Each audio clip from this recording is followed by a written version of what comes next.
It is December 1914. Across Europe, the guns of war have thundered for nearly 5 months. The First World War, once believed to be over by Christmas, has instead sunk into a nightmare of mud, blood, and despair. Along a 400-mile stretch from the North Sea to the Swiss frontier, men live and die in trenches, narrow ditches carved into the frozen earth. The Western Front has solidified into a stalemate. Neither side can advance, and neither will retreat.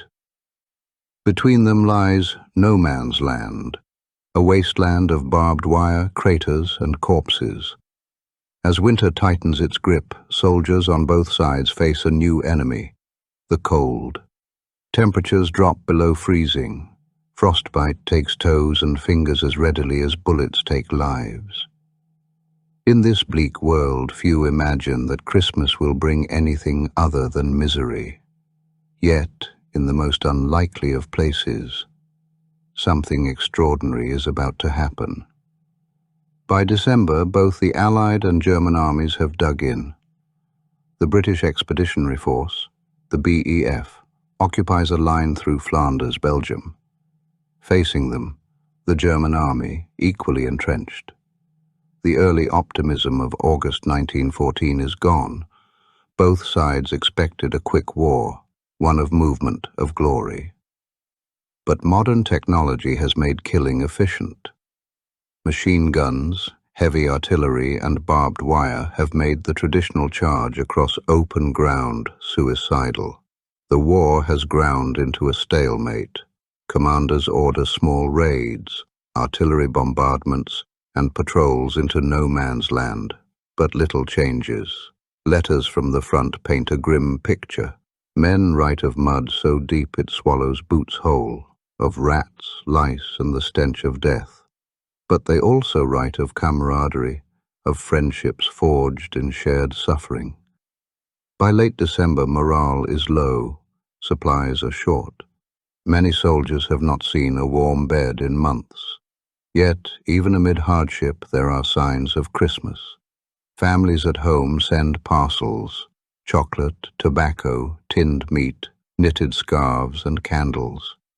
The Germans receive small Tannenbäume, Christmas trees, from home, along with candles to light them. In the British trenches, some men hum carols to themselves. For the Germans, the holiday carries deep cultural importance. Chaplains hold brief services in the mud, speaking words of peace amid the carnage of war. On the evening of December 24th, 1914, in several sectors of the Western Front, something remarkable begins to happen. As darkness falls over the Flanders fields, British soldiers hear singing from across no man's land. Stille Nacht, Heilige Nacht. Silent night, holy night. The voices rise in harmony, echoing softly over the frozen battlefield. The British listen in silence. Then one of them begins to sing back. Soon both sides are joining in. Christmas carols sung by enemies drifting over the wire. A British private in the 2nd Queen's Regiment later wrote, "It was the most extraordinary thing. The Germans were singing carols, and we began cheering them. Then they cheered us, and we all joined in. As midnight approaches, the guns fall silent. Along stretches of the front, candles and lanterns appear. Small Christmas trees glow faintly in the German trenches. Messages are shouted across the dark. Merry Christmas, English. You come over?" At first there is hesitation. Could it be a trap? But curiosity, and perhaps a yearning for peace, wins over fear. Christmas morning dawns, cold and still. And then, in scattered points along the front, the unimaginable happens. Unarmed men begin to climb out of their trenches. British soldiers rise cautiously from their lines. German troops do the same. In one sector near Ploegsteert Wood, A German officer steps forward, waving his hands. He calls out in English, "Do not shoot, we will not shoot." Moments later, soldiers from both sides are meeting in the middle, shaking hands where hours before they would have fired rifles. They exchange cigarettes, buttons, chocolate, and photographs of loved ones. Some trade caps for helmets. Others share rations. A British soldier recalled, "It felt so strange, like meeting old friends after a long quarrel. We laughed, shook hands, and smoked together nearby. Someone produces a football, a leather ball from a care parcel. Soon men are kicking it back and forth, shouting and laughing. It's not an organized match, no score, no sides. But the spirit is pure and human." For a few precious hours the war stops.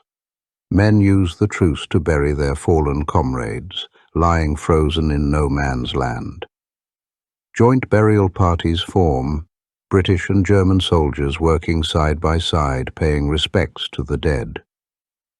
Photographs are taken, rare moments capturing smiles among enemies.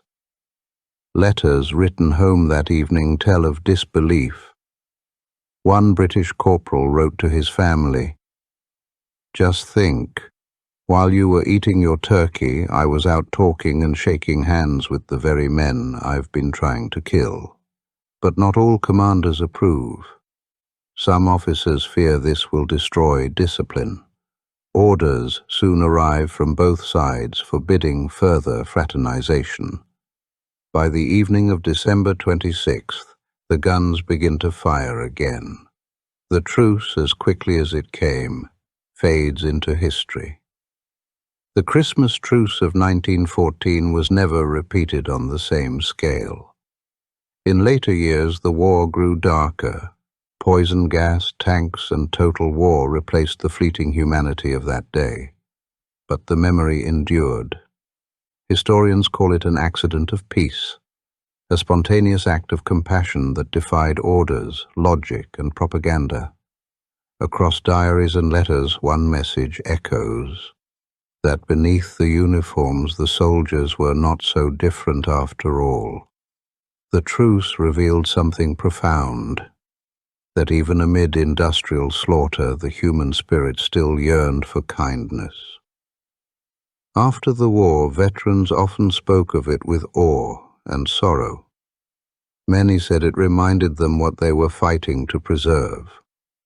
Today, over a century later, the Christmas Truce remains one of the most extraordinary moments in the history of war. A pause in madness when peace briefly touched the trenches. It did not end the war. But for one cold Christmas in 1914, it showed the world that even in the darkest of times, humanity could still shine through.